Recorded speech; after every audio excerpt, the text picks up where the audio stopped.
Hello everyone, welcome to the physioBRAIN channel. This is Professor Adriano, and today we're going to talk about tremors.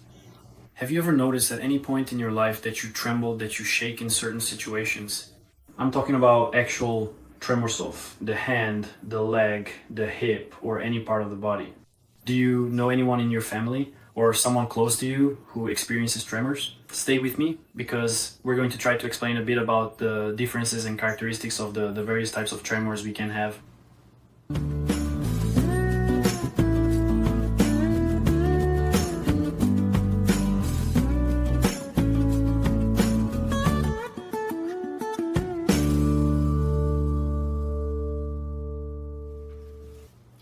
And don't forget to subscribe to the channel, like the video, and share it with anyone you think needs to know this information. So stop what you're doing right now, and at this moment, let's check if you have a tremor. Stretch out your hand, first one hand, and then take a look. Notice that it's normal for us to have a certain cyclical movement, right? As if it were a slight tremor, right? Sometimes we have more in one hand than in the other. My left hand, for example, has a little more tremor, more movement than my right. This is normal.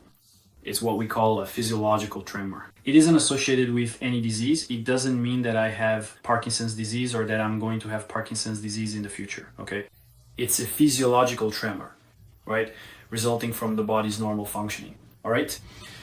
There's something else that's often talked about and very commonly seen in people, which is essential tremor. So what is essential tremor?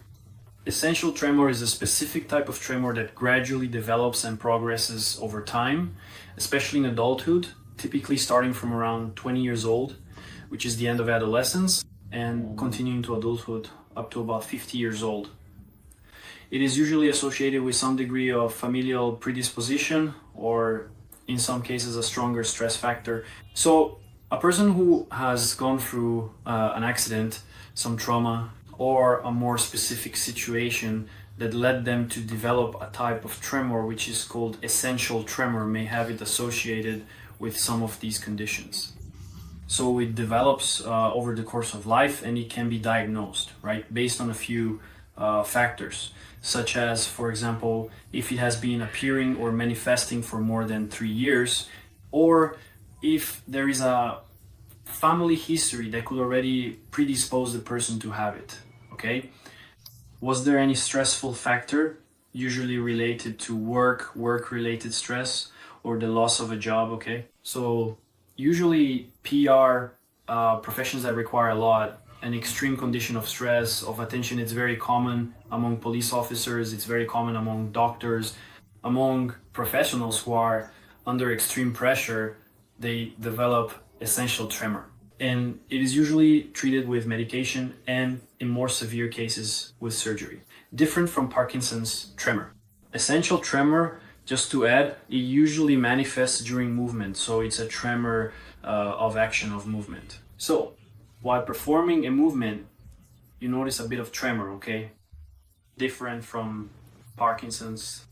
In Parkinson's disease, we have what we call a resting tremor.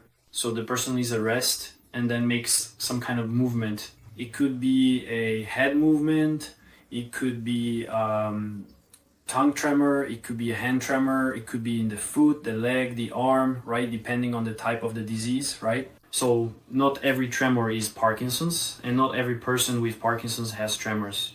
We will also talk in other videos about the differences in Parkinson's symptoms, okay? Not every person with Parkinson's disease has tremors. So we can demystify a bit this idea that tremors are always associated with Parkinson's, okay? So the only difference here, rather, some of the differences, right? One point we can highlight is that essential tremor happens during movement, during action, while Parkinson's tremor occurs at rest. Of course, in some situations it can also appear during postural action, but what is most common is that the Parkinson's tremor occurs at rest. And when movement begins, this tremor stops, right? I have a patient I know, right, who works with very specific movement. She's a watchmaker and he trembles, he has his tremors, but when he picks up a watch or something very precise, he doesn't tremble, right? He performs very refined, very meticulous movements, and he doesn't tremble during those actions. and it's the same for other conditions also related to Parkinson's. Okay, was that clear? Essential tremor and Parkinson's disease tremor are a bit different. Notice which one you have. If you have any kind of tremor, if at any point in your life you've experienced trembling, because it's common in some situations of anxiety or fear for us to tremble as well. But that doesn't mean I have essential tremor or I have Parkinson's disease. Was that clear? Any questions? Write them down below. We'll keep making videos, answering the questions you send us there. Take care, and I'll see you in the next videos.